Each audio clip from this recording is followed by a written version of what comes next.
The chilling case of Daniel LaPlante, the 17-year-old who sexually assaulted and murdered a pregnant mom, then drowned her two kids. After tormenting the family of a girl he was stalking by secretly living inside their walls for several weeks, Daniel LaPlante committed his worst crime yet when he broke into the home of Priscilla Gustafson in December 1987. Daniel LaPlante was 17 years old in 1987 when he brutally murdered a Townsend, Massachusetts, pregnant woman named Priscilla Gustafson and her two children.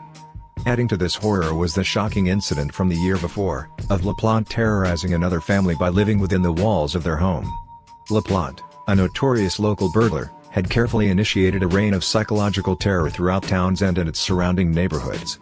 Then came the Gustafson murders of December 1, 1987, consigning LaPlante to prison for the rest of his life. The traumatic early years of Daniel LaPlante. Daniel LaPlante was just 17 when he committed one of the most horrifying murders Massachusetts had ever seen.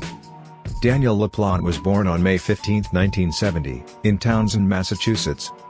And he allegedly suffered traumatic sexual and psychological abuse during his childhood at the hands of his father and then as a teen at the hands of his psychiatrist. LaPlante's environment was no less chaotic. His family's house and surrounding grounds were reportedly a mass of junk and old cars.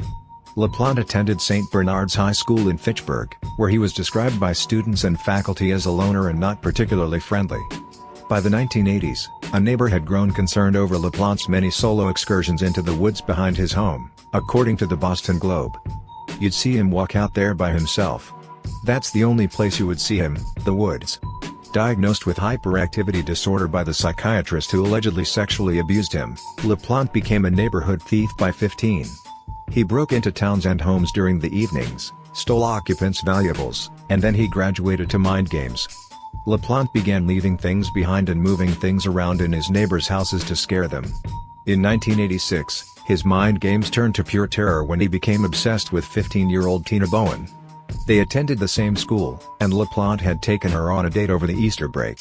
When Bowen returned to school, some students told her that LaPlante was facing rape charges and according to her father, Frank Bowen, that was that.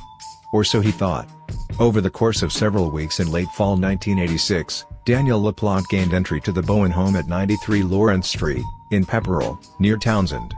From a small crawl space no wider than 6 inches, he initiated psychological torment on the family. After watching Tina and her sister try to contact their recently deceased mother on a Ouija board, LaPlante began impersonating a ghost. TV channels were changed, items were rearranged, milk mysteriously consumed. He even emptied bottles of alcohol without drinking them and scrawled disturbing messages like "Marry me and I'm in your room. Come and find me," on the walls in mayonnaise and ketchup. A knife was found pinning a family photograph to the wall. Though Frank Bowen believed his daughters were messing with each other, he soon learned the truth was far worse. On December 8, 1986, the girls returned home to find someone had used their toilet. After a search by Frank Bowen, LaPlante was discovered in a wardrobe, face-painted, wearing a Native American-style jacket and ninja mask, and brandishing a hatchet. LaPlante hustled them into a bedroom before disappearing somewhere in the house. Tina Bowen escaped through a window and contacted police, who found LaPlante 2 days later in the cellar of the house.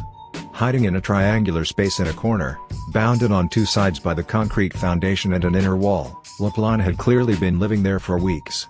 Following his arrest at the Bowen home, LaPlante was held in a juvenile facility until October 1987 when his mother remortgaged her house ensuring his $10,000 bail.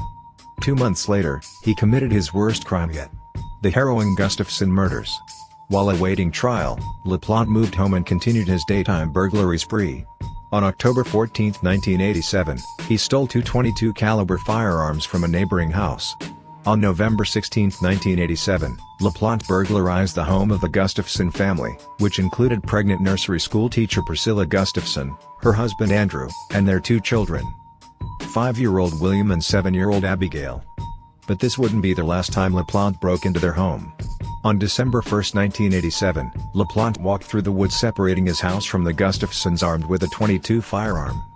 He later claimed he didn't expect Priscilla and her children to come home. What happened next is every family's worst nightmare. According to retired Pepperell Lieutenant Thomas Lane, LaPlante considered jumping out the window and escaping. Instead, he confronted Priscilla with the gun and led her and her son to the bedroom. Putting William in the closet and tying Priscilla to the bed using makeshift ligatures and gagging her with one of his socks.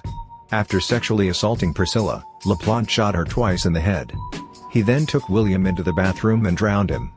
As he was leaving, he encountered Abigail Gustafson, who had returned home on the school bus. He lured Abigail into another bathroom where he drowned her as well. Then, LaPlante simply returned home and attended his niece's birthday party that evening. Meanwhile, Andrew Gustafson had been calling his wife all afternoon.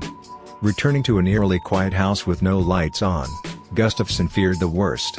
He first found his wife dead, lying face down on the bedspread. Then, he fled the house and called police. He later reported that he refused to look for the children because, "I was afraid I would find them dead." According to court documents, LaPlante was easily implicated in the scheme using forensic evidence.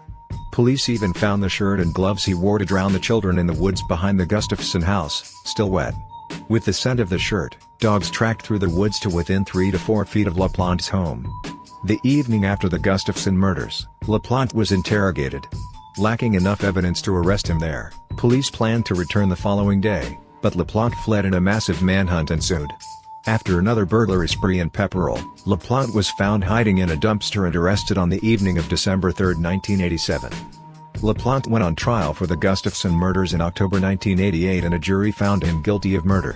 He was convicted on 3 life sentences. Chillingly, that wasn't the end to his story. LaPlante appealed for a reduced sentence in 2017, but the judge found that he was not remorseful for his crimes. Instead, the judge affirmed LaPlante's sentence of 3 consecutive terms of life imprisonment. He will not be up for parole for another 45 years.